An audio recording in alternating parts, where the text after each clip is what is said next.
Они смеялись, когда она вышла на линию огня. Надменные стрелки издевались над ее поношенными джинсами и простой внешностью. Но когда Ребекка Портер взяла винтовку в руки, на стрельбище воцарилась тишина. Никто не ожидал, что произойдет дальше. Один выстрел изменил все. Солнце пробивалось сквозь занавески на кухне скромного фермерского дома Ребекки Портер, заливая теплым светом деревянный стол, за которым она сидела с чашкой утреннего кофе. На стенах висели семейные фотографии, поколения Портеров, гордо позирующие в охотничьей экипировке, с винтовками в руках и добычей, выставленной с почтением. Ее дед, отец и трое братьев были запечатлены особенно часто. Но Ребекка появлялась на снимках ничуть не реже. В свои 35 лет руки Ребекки были покрыты мозолями, результат тяжелого труда на земле. Ее лицо, хоть и запоминающееся, сохраняло природную красоту без следа дорогой косметики. Каштановые волосы были собраны в практичный хвост, из которого все равно выбивались непослушные пряди, обрамляя лицо. «Ты уверена в этом, Бекки?» Голос отца хрипел в трубке, зажатой между ее ухом и плечом. «Пап, я стреляю с 8 лет», — ответила она, уверенно, как человек, знающий себе цену, даже если не выставляет ее на показ. «Знаю, милая, ты стреляешь лучше нас всех вместе взятых. Но эти участники соревнований, они не очень-то приветливы к новичкам. Особенно...» Он замолчал. «Особенно к женщинам», — закончила она за него с ноткой усталости в голосе. Молчание на том конце провода подтвердило ее догадку. Ребекка вздохнула и провела пальцем по ободку кружки. «Окружной чемпионат уже в следующем месяце, пап. Мне нужно тренироваться на настоящем стрельбище с точной дистанцией. Наш задний участок уже не годится». Отец усмехнулся. «Ты всегда была упрямой». После звонка Ребекка подошла к старому дубовому шкафу в углу гостиной. Щелкнул замок, и перед ней открылось оружие деда, классическая болтовая винтовка, тщательно обслуженная и обновленная за годы. Ничего вычурного, но в умелых руках смертельно точная. Ребекка провела пальцами по гладкому дереву приклада, стертому от десятилетий использования. Это было не просто оружие, это было ее наследие. Дед учил отца, отец — ее. Он передал не только технику, но и уважение. «Хороший выстрел — это не сила», — говаривал дед, — «это терпение, дыхание и знание, кто ты в момент, когда жмешь на спуск». Она аккуратно уложила винтовку в чехол рядом с оптическим прицелом и боеприпасами, которые сама изготовила. Каждый патрон был собран с точностью, протестирован и доведен до совершенства в раннее утра и позднее вечера после работы в ветеринарной клинике. Ребекка взглянула на свои наручные часы, старые, надежные, мамины. Пора было выдвигаться, если она хотела занять место на стрельбище. Надев оливковую куртку поверх простой белой футболки, она в последний раз посмотрелась в зеркало в коридоре. Без макияжа, без притворства, просто Ребекка Портер, охотница в 5-м поколении, ветеринар и скромная стрелок. Она не выглядела как соревновательные стрелки с глянцевых журналов, с логотипами, дорогими кастомными винтовками. Но ей это было и не нужно. Телефон завибрировал, сообщение от брата. «Покажи им, на что способны Портеры. Только не переусердствуй, а то отец не заткнется от гордости». Ребекка улыбнулась и ответила: «Ничего не обещаю». Загружая снаряжение в свой старенький пикап, она ощутила легкое волнение. Не из-за стрельбы, в этом она была уверена, а из-за того, что входила в мир, где ее уже осуждали еще до первого выстрела. «Просто сосредоточься на мишени», — напомнила себе она, заводя двигатель. «Все остальное не имеет значения. Только ты, винтовка и центр мишени». Стрельбище раскинулось на несколько акров расчищенной земли, окруженной мягко холмистыми возвышенностями, служившими естественными заградителями. Ребекка проехала мимо ряда дорогих внедорожников и сверкающих грузовиков с кастомной покраской. Ее пикап, практичный и забрызганный грязью, выделялся как одуванчик среди роз. Главное здание клуба было впечатляющим: камень и дерево, большие окна с видом на разные участки стрельбы. Внутри — трофеи, охотничьи головы и фотографии прошлых чемпионов. Почти все — мужчины. Ребекка сдержанно подошла к стойке регистрации. «Карта участника?» — спросил регистратор, не отрываясь от монитора. «Я не участник», — спокойно ответила Ребекка. «Просто хочу сегодня пострелять по дальним мишеням». Он взглянул на ее поношенные джинсы и простую одежду. Однодневный допуск стоит $75. Нужно подписать отказ от ответственности, произнес он с тоном, будто сомневался, что она вообще сможет себе это позволить. Ребекка без слов протянула кредитную карту. Она копила деньги на это. «Знаете, дальняя зона, для опытных стрелков», — добавил он, подвигая ей форму. «Я знакома с оружием». «Спасибо». Ее голос был вежлив, но тверд. С прикрепленным пропуском на куртке Ребекка направилась через ухоженную территорию к дальнему участку. Когда Ребекка вошла в зону дальнобойной стрельбы, она чувствовала, как за ней следят взгляды. В одной руке она несла чехол с винтовкой деда, в другой — небольшой рюкзак с припасами. Этот участок был менее людным, чем остальные, но от этого не менее пугающим. Перед ней вытянулись 6 стрелковых позиций. 3 уже были заняты мужчинами с оборудованием, которое, вероятно, стоило дороже ее пикапа. Ребекка выбрала самую дальнюю позицию и начала методично раскладывать снаряжение. Она развернула стрелковый коврик, установила оптическую трубу на штатив и осторожно вынула винтовку из потертого кожаного чехла. В отличие от глянцевых, тактически навороченных винтовок окружающих, ее оружие сохранило классический облик. Хотя ствол, спусковой механизм и прицел были модернизированы за эти годы. Она достала блокнот с аккуратными записями о дистанциях, ветре и характеристиках патронов. «Гляньте, кто пожаловал», — донесся приглушенный голос с 2 позиций дальше. Ребекка не обернулась. Она ожидала этого. Вместо этого продолжила подготовку, проверяя флажки, колышущиеся от ветра на разных дистанциях. «Кто-нибудь скажите ей, что это не место для дедушкиной охотничьей винтовки», — добавил другой голос, вызвав смешки. Их слова легко разносились по тихому полю. Ребекка знала этот тип мужчин, те, кто тратит больше денег на снаряжение, чем на тренировку. Их знания больше из форумов, чем из реального опыта. «Думаю, она потерялась», — сказал высокий мужчина, перемещаясь между станциями. На нем был стрелковый жилет, увешанный логотипами спонсоров, а на голове — спортивные очки. Его кастомная винтовка наверняка стоила больше, чем Ребекка зарабатывала за 3 месяца. Она сохранила нейтральное выражение лица, загружая патроны в простой кожаный держатель. Пусть болтают. Пусть строят догадки. На стрельбище важен только результат. Она надела защиту на уши, устроилась на коврике и начала свой привычный цикл подготовки. Медленное дыхание, визуализация выстрела, проверка по предстрельному списку, отточенному десятилетиями. На коврик упала тень. «Привет», — сказал мужчина с логотипами, глядя на нее с насмешкой. «Я Трэвис. Ты уверена, что попала по адресу, милая?» Ребекка опустила защиту на шею.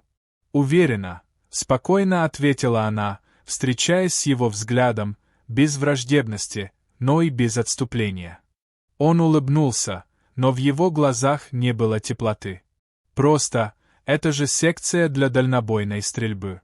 Высокоточная стрельба — не самое дружелюбное место для новичков». «Я в курсе», — ответила Ребекка и вернулась к снаряжению. Трэвис задержался, рассматривая ее винтовку. «Винтажная модель», — сказал он с издевкой. «Это что, старая охотничья винтовка твоего отца?» «Деда», — поправила Ребекка. «Она в семье уже несколько поколений». К ним уже подтянулась небольшая толпа, 3 других мужчин подошли, привлеченные общением Трэвиса с новенькой. Все они были в похожей экипировке, дорогая тактическая форма, футболки с логотипами и выражение лиц с плохо скрываемым высокомерием. «Ребята, познакомьтесь», Трэвис вдруг понял, что не спросил ее имени. «Ребекка», — сама подсказала она, не протягивая руки. «Ребекка к нам присоединилась с дедушкиной охотничьей винтовкой», — провозгласил он, вызвав очередную волну смешков. Один из них, молодой парень с аккуратной бородой, покачал головой. «В городе есть магазин спорттоваров, где можно арендовать нормальное высокоточное оружие. Может, стоит попробовать, прежде чем терять тут свое время». Ребекка проверила выравнивание прицела, будто не слышала их. Ей не привыкать к такому отношению. На охотничьих лагерях, на стрельбищах, даже в ветеринарной школе, мужчины постоянно сомневались в ней, просто потому, что она женщина. Они считали, что она не может понимать технику оружия или тонкости меткой стрельбы. «На какую дистанцию собираешься стрелять?» — спросил другой, постарше, с сединой у висков. «Начну с 600 ярдов, если все пойдет хорошо, перейду на 800», — спокойно ответила Ребекка. Мужчины переглянулись, подняв брови. 600 ярдов с такой винтовкой», — присвистнул Трэвис. «После 400 начинается серьезный подъем», — заметил седовласый, незлобно. «Просто чтобы ты знала». Ребекка кивнула, но больше ничего не сказала. Она пришла не спорить. Она пришла тренироваться. Когда мужчины неохотно вернулись на свои позиции, она все еще слышала их бормотание. «Спорим на 10, что она даже по мишени не попадет на 400. Я поднимаю ставку до 20, сдастся после 3 выстрелов. Скорее всего, просто пришла сделать фотки для Инстаграма». Ребекка сделала глубокий вдох. Ребекка сделала глубокий вдох и медленно выдохнула. Комментарии ранили, но она давно усвоила. Лучший ответ — не слова, а результат.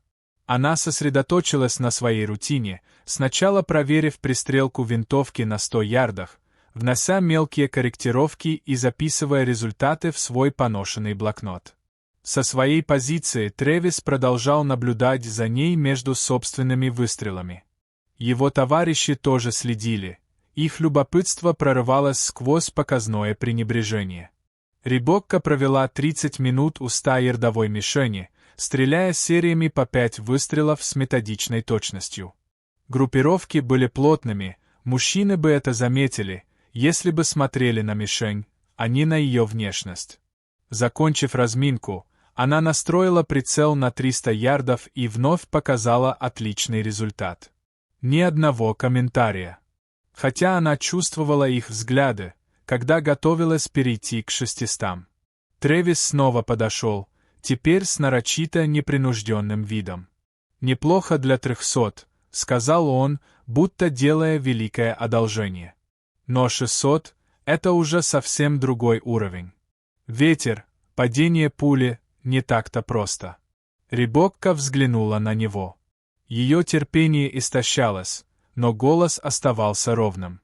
«Спасибо за заботу». Улыбка Трэвиса стала натянутой.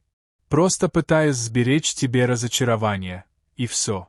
Солнце клонилось к закату, заливая полигон жарким светом, когда Ребекка подготовилась к стрельбе на 600 ярдов. Она аккуратно обновила баллистические расчеты, учитывая температуру, влажность и легкий боковой ветер. Трэвис и его друзья уже не делали вид, что стреляют сами. Они выстроились полукругом позади нее, открыто скептически наблюдая. «Сейчас будет весело», — громко сказал Трэвис, чтобы она услышала. Ребекка заняла позицию, отрегулировала стойку, захват, дыхание. В голове четкий список шагов. «Эй, парни!» — крикнул Трэвис. «Может, дадим ей пару советов, пока не опозорилась?» Толпа разразилась смехом. Один достал телефон, явно собирался записать. Провал. «Спорим, она даже не знает, как выставить поправку на ветер», — произнес бородатый, не утруждая себя понижением голоса. Ребекка сохраняла концентрацию, хотя мышца на ее челюсти дернулась. Это было уже не только о ней. Она вспомнила свою семью. Вспомнила всех женщин, кого унижали в мужских пространствах. Трэвис снова подошел, встал так, что его тень легла на прицел. «Без обид, но твой антиквариат не создан для такой точности», — сказал он, указывая на ее винтовку. «Только гармоника ствола убивает стабильность, не говоря уже об устаревшем спусковом механизме». Ребекка наконец посмотрела на него. «Ты не мог бы отойти. Ты загораживаешь мне свет». Улыбка Трэвиса дрогнула, но он не сдвинулся. «Просто говорю, может, тебе стоит начать с чего-то попроще. 600 ярдов — это рубеж, где настоящие стрелки отделяются от любителей». «Ты ее не слышал, Трэвис», — крикнул один из друзей. «Ей свет нужен для фоток в Инстаграм». Снова смех. «Знаешь что?» — сказал Трэвис, понизив голос, будто переходя на доброжелательный тон. «Попади куда угодно по мишени на 600, и я лично оплачу тебе членство в клубе». Сзади раздались смешки. «А если не попаду?» — спросила Ребекка, спокойно. Улыбка Трэвиса расплылась. «Тогда признаешь, что переоценила себя. Собираешь дедушкину винтовку и освобождаешь место для настоящих стрелков». Вызов повис в воздухе. Ребекка знала, насколько это мелочно. Знала, что никому ничего не должна. Но упрямство — это было в ее крови, в семье Портеров. «Один выстрел», — сказала она наконец. Трэвис заморгал, явно не ожидая согласия. «Что? Один выстрел на 600 ярдов. Мне этого хватит». Смех Трэвиса грохнул по полигону. Его друзья поддержали хором. «Один выстрел. Дорогая, даже лучшие стрелки не дают таких заявлений». Ребекка молчала, ожидая ответа. «Ладно», — наконец сказал Трэвис, раскинув руки в великодушном жесте. «Один выстрел. Но не просто куда-нибудь». Он обернулся к своим. «Что думаете, ребята? Центр. Или это слишком жестоко?» Седовласый мужчина указал вдаль. «Там гонг 8 дюймов на 600. Попади в него». Глаза Трэвиса загорелись. «Отлично. Попади в гонг. Один выстрел». Он буквально сиял от предвкушения провала. Бородатый шагнул вперед. «А чтобы было интереснее, если промажешь, покупаешь нам всем по раунду в клубе». Ребекка впервые колебалась. Она не планировала шоу. Не планировала ставок. Она пришла тренироваться, готовиться к чемпионату, а не развлекать компанию самодовольных мужчин. На секунду она подумала просто собрать вещи и уехать. Будут и другие стрельбища. Другие дни. Но вдруг. Продолжать. Она подумала о дедушке, о его уроках, как важно стоять на своем. О матери, которая десятилетия назад столкнулась с теми же предрассудками, будучи одной из немногих охотниц в их сельском сообществе. Она вспомнила все те случаи, когда молчала, уходила, пропускала мимо ушей язвительные замечания, потому что спор был не стоит того. Может, сейчас стоил. Ребекка подняла взгляд на Трэвиса и его ожидающую толпу. «А если я попаду?» Улыбка Трэвиса была снисходительной. «Назови свою цену». Ей не нужны были их деньги или пустые извинения. Ей хотелось чего-то более значимого. «Если я попаду», — медленно произнесла Ребекка, — «вы все проведете час, обучаясь у меня правильной стойке и технике стрельбы. Наступила короткая пауза, а потом раздался хохот. «По рукам!» — воскликнул Трэвис, вытирая слезы от смеха. «Это слишком круто!» Мужчины отступили, оставив ей пространство, все еще посмеиваясь. Ребекка на мгновение закрыла глаза. Теперь давление было реальным. Это было не просто доказательство собственной правоты, это был вызов всей их системе взглядов. Она вернулась в позицию, отбросив все лишнее. Остались только дыхание, винтовка и далекий гонг. Привычный вес приклада на плече вернул ей спокойствие. Эта винтовка обеспечивала пищей ее семью поколения подряд. Она научила ее дисциплине, терпению и уважению. Один выстрел. Она могла это сделать. Делала это 1000 раз. Ребекка начала свой ритуал, отсекая все остальное, готовясь нажать на спуск. На полигоне воцарилась полная тишина. Даже Трэвис и его друзья замолчали, наблюдая с затаенным ожиданием, уверенные, что станут свидетелями позора. Ребекка сосредоточилась на дыхании, медленном, выверенном, контролируемом. Она ощущала связь с винтовкой, как будто это была не вещь, а продолжение ее самой. В прицеле гонг на 600 ярдов, небольшое стальное пятно на фоне холма. Она еще раз прокрутила в голове расчеты. Ветер слегка изменился, 2 мили в час справа, температура 22 градуса по Цельсию, влажность умеренная. Она тонко подкорректировала прицел, учтя все эти факторы и падение пули на такой дистанции. Трэвис громко прочистил горло. Может, уже в этом столетии. Ребекка не отреагировала. Она продолжала работать, без спешки. Ее палец лег на спуск, когда она выдохнула до половины, задержав остаток дыхания. Прицел зафиксировался чуть левее центра, учтя увод ветром. Время замедлилось. Ни было Трэвиса, ни было толпы, ни было давления. Только она, винтовка и цель. Как учил дед. Она нажала на спуск. Взрыв выстрела разнесся по полигону, отдача прошла волной через ее тело.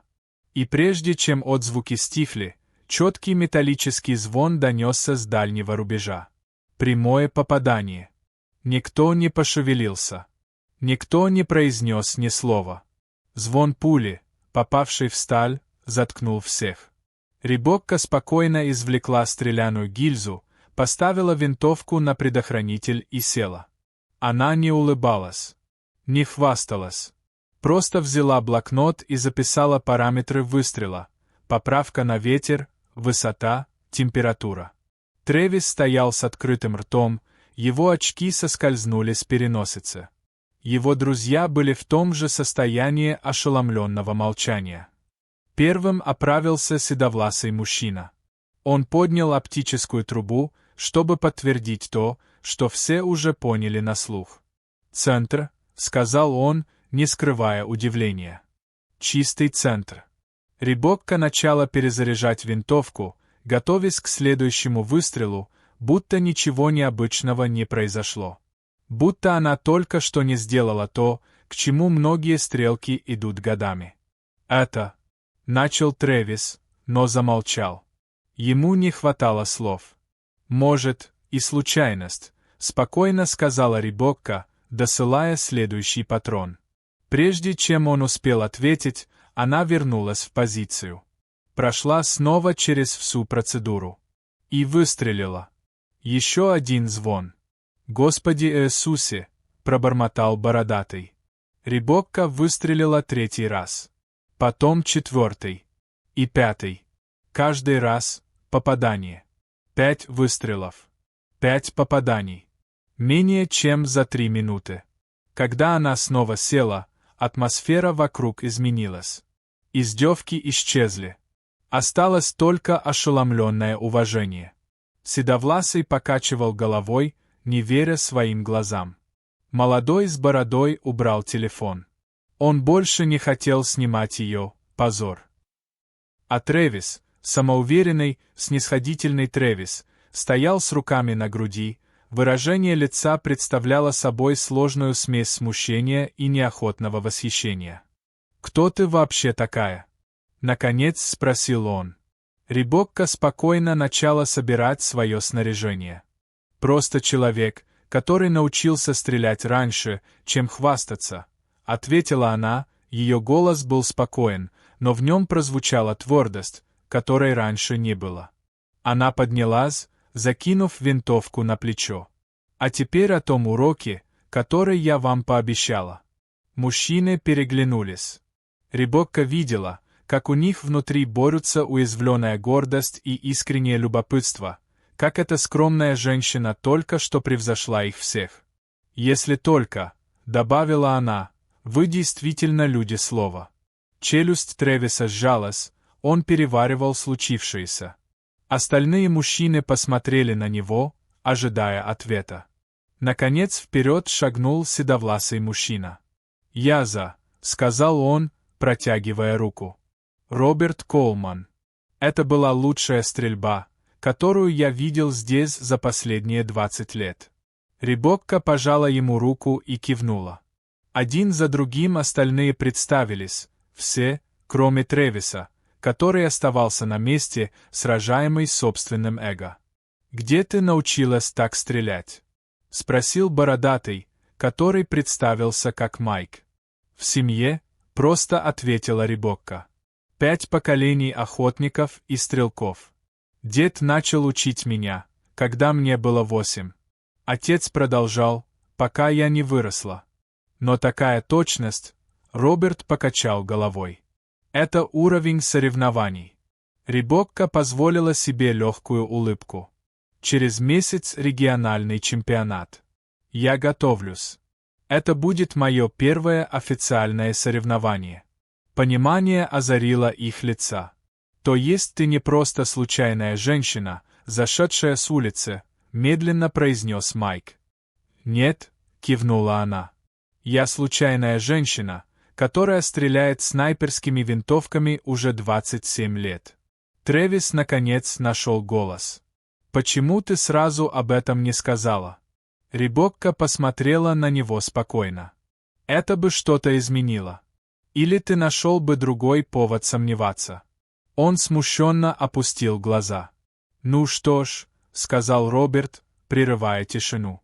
«Думаю, мы действительно должны тебе час.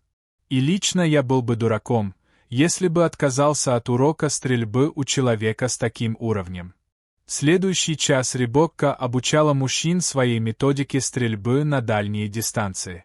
Она показывала дыхательные техники, расчеты поправок, работу со щекой на прикладе и контроль спуска. Даже Трэвис в итоге присоединился. Его прежнее сопротивление сменилось искренним интересом. «У тебя все так просто выглядит», — заметил Майк, пытаясь повторить ее стойку. «Не просто», — поправила она, — «а основа. Освой базу, и только потом трать деньги на дорогие примочки». Когда урок завершился, Роберт снова подошел. «У нас в клубе есть команда по стрельбе на точность.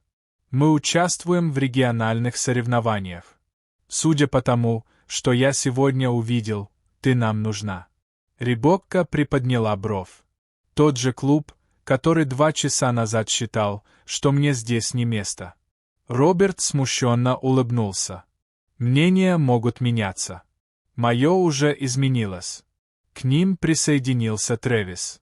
Аррогантность в нем еще не исчезла, но теперь она была приправлена уважением.